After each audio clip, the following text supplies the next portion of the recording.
noisy day today, but hopefully you can hear me okay.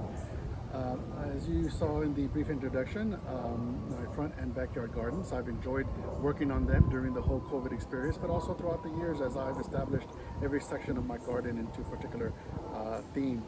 Um, as most of you know, I live in the Spring Woodlands area, more closer to Old Town Spring, if you're familiar with that area.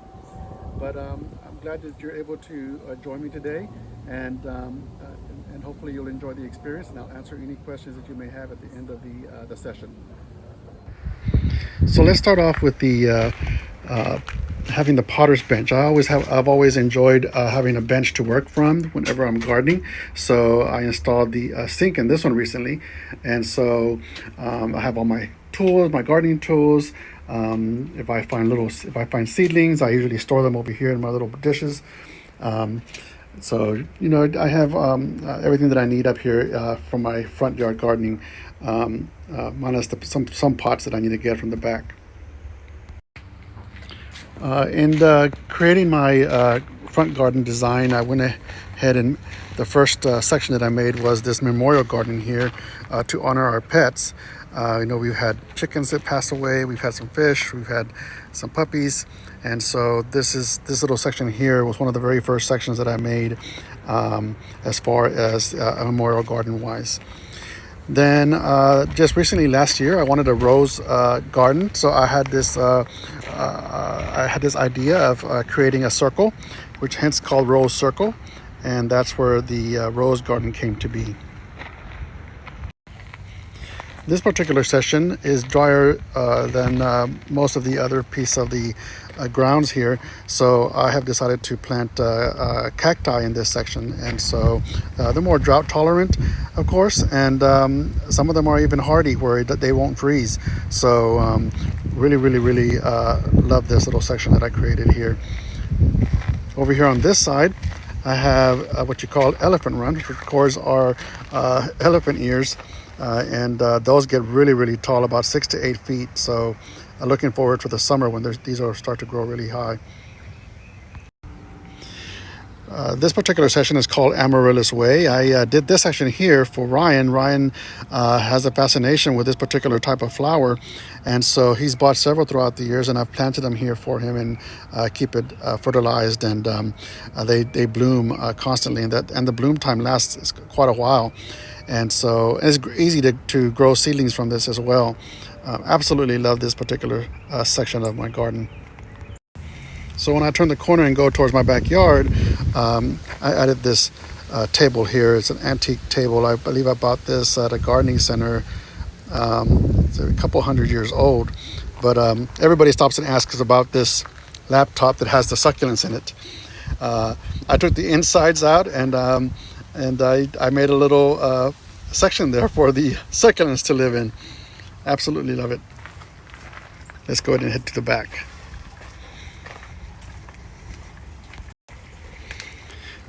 This section right here is my vegetable garden. I have various peppers, celery, cauliflower, of course tomatoes. Then of course I also have some parsley, mint, dill, and some cilantro in the back of the fence there. In the backyard also I have some azaleas. I recently planted these azaleas right here along the back wall. So these are actually just starting to they already finished blooming, but I have all different types of plants. I have my bonsais here. I have some maples. I have a dragon maple right here. Different types of bonsais, and of course also this larkspur that I just recently bought. Beautiful plant, very poisonous but very beautiful indeed. So as not to take too much time, because I don't have much time to make this video, the back fence of this wall is Ryan's section. This is the part that he deals with. So these are all different types of passion vines that he has back here. I don't really know too much about them, but I know some of them fruit, and then I know that there's one that's called a maypop. I actually took that out of the wild, and we ended up finding out what type of vine it was. But yeah, these are really pretty flowering vines, and so he's taken over this section of the wall. So this is where all the magic happens, over here in the backyard. This is my potter's bench in the back, and as most of you know, I have chickens, so if you hear them in the background, I'm sorry about that. But in either case, I have a garden house back there too, so that's where I have all my tools and where I do my projects that I have to fix something, or something that I want to paint or anything like that. That's what I have in that garden house back there. But in either case, I'm going to go ahead and give you some little gardening tips. One of the many things I enjoy doing when gardening is propagating. And so as you can see here in this jar is a jar full of water, and I have different types of plants in here that I have taken the stems, or cut some stems off and inserted them in water to see if they will root. More than likely all of these will root in here, except for probably the orchid tree. I'm trying to see if an orchid tree will work. I'm not sure if it will, but for sure the shrimp plant, peach tree, oleander, I believe I have an azalea in here, and a juniper bush. So for sure I'm thinking these will take root. And then I'll go ahead and take them out, and I can put them in some soil and grow them. So another thing that that I like to do is also to take the rhizome baby of different types of plants. As you can see in this one, this is an elephant ear that's a house plant. And of course, if you're familiar with the term rhizome, there are these underground stems that grow, and then it'll eventually shoot another baby, and that's where this baby come from. So I'm going to take this out and also put it into a little pot, so that way I can grow a whole separate plant. I have one here, and then I also have another one right here that's growing right next to it. So I'll take those and put them into little pots. As you can see in this particular pot, this plant also has rhizomes underneath. In other words, those stems that I told you that grow underground, and then they'll pop up in other areas. So this is a snake plant. Of course, it's a house plant. Very beautiful plant. I have a big one over here. See if I can show you real quick. Right there. So I took babies from that plant, and I grew into this pot. Well, now this one is creating its own little babies, and I need to take them out because it's warping the pot. I have one over here that's growing and one over here that's growing. I'm going to take these out, and I put these into separate pots, and they'll also get big as well. Okay, so we're going to go ahead and take this plant out, and then we're going to go ahead and take off those babies and plant them in pots. I'll do one of them anyway, so that way we don't cut here short with time. So we're just going to go ahead and bang it a little bit. Probably don't have to do much, and then just let it fall out. There. There's one baby already coming loose there. You can see it has lots of roots. Also on this corner one too. So they have their own root system going on. So pretty much we're just going to cut that baby out.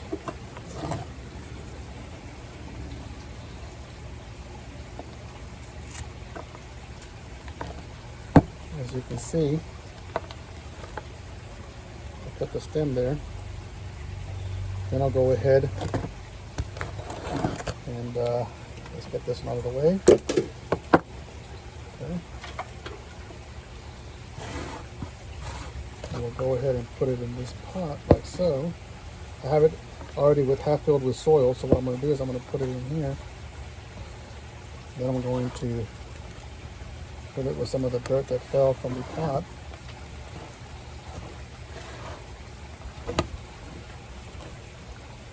Sorry for the bad video quality. And then we'll go ahead and add soil to it. Press it down nice and firm.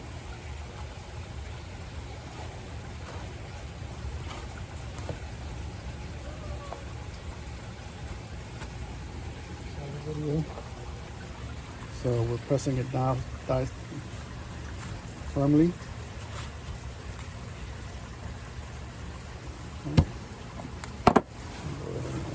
soil.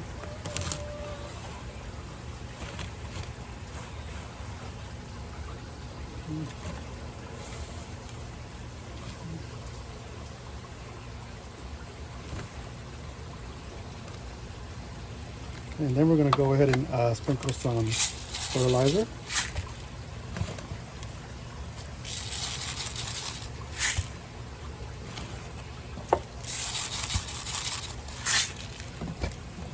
And what I also like to do is I like to throw in some eggshells. I have eggshells here. It provides calcium to the plants. And I have lots of chickens, so I save the little eggshells. And so I sprinkle in some eggshells in here.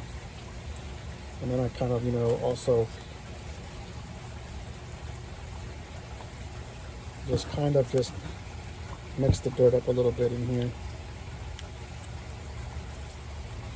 And now you have a baby here that will grow eventually into a big plant.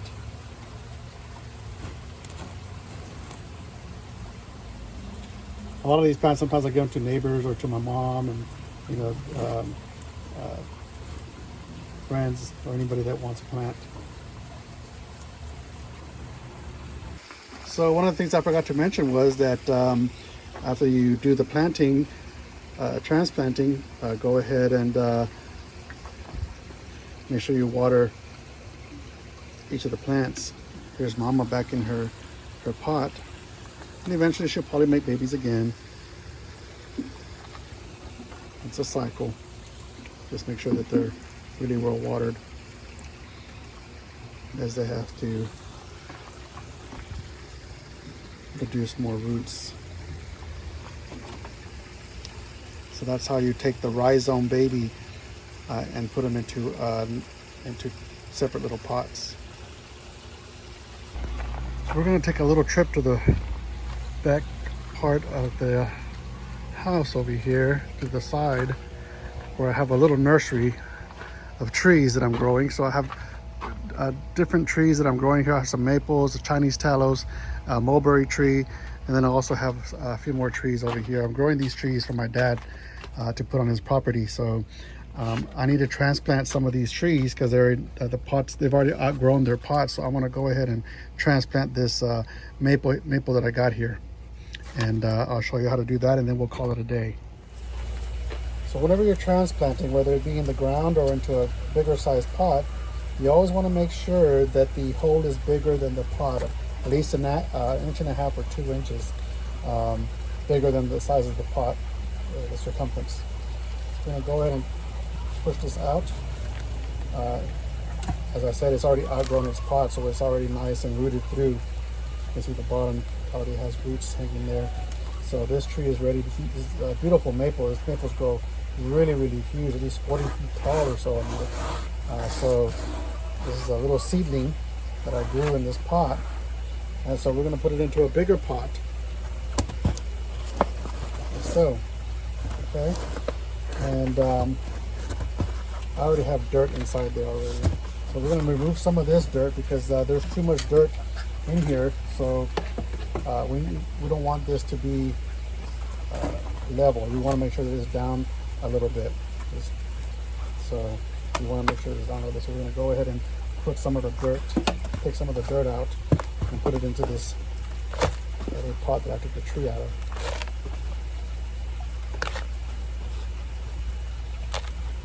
There's at least an inch or so clearing from the top. You can see it's already gone in. There's about an inch clearing or so.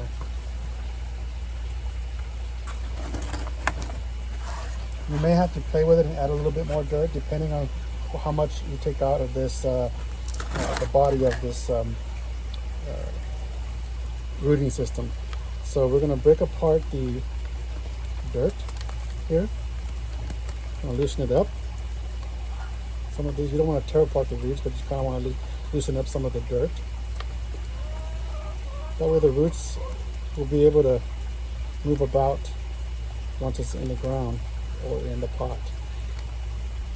Okay, so we know we've loosened up the soil here, and now you have some roots here, some roots on the side where it can spread. Loosen up the top part as well if you want. So.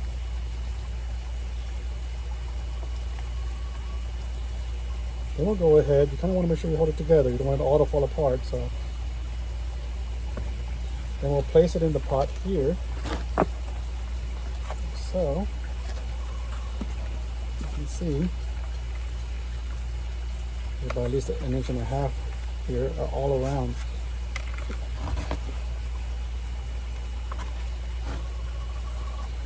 Then we'll go ahead and start scooting some of this dirt that fell out back into the pot.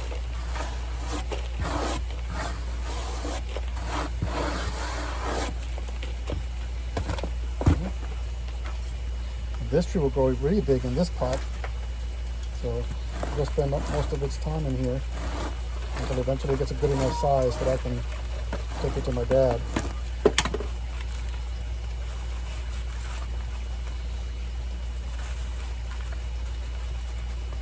You don't want to pack it too tight.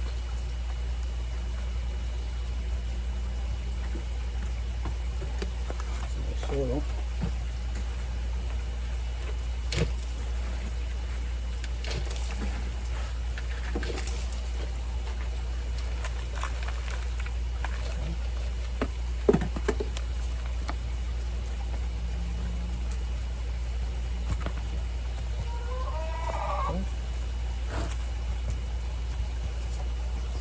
Yeah, I'm going to go ahead and I'll do the same thing. I'm put some fertilizer in this out here.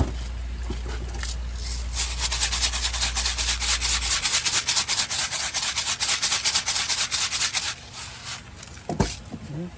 And also some eggshells. Let's hope to give them some eggshells in a second. Take a look.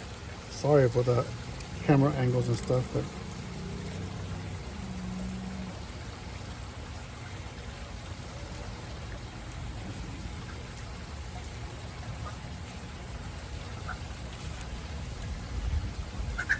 and once again we're going to want to make sure that we put some water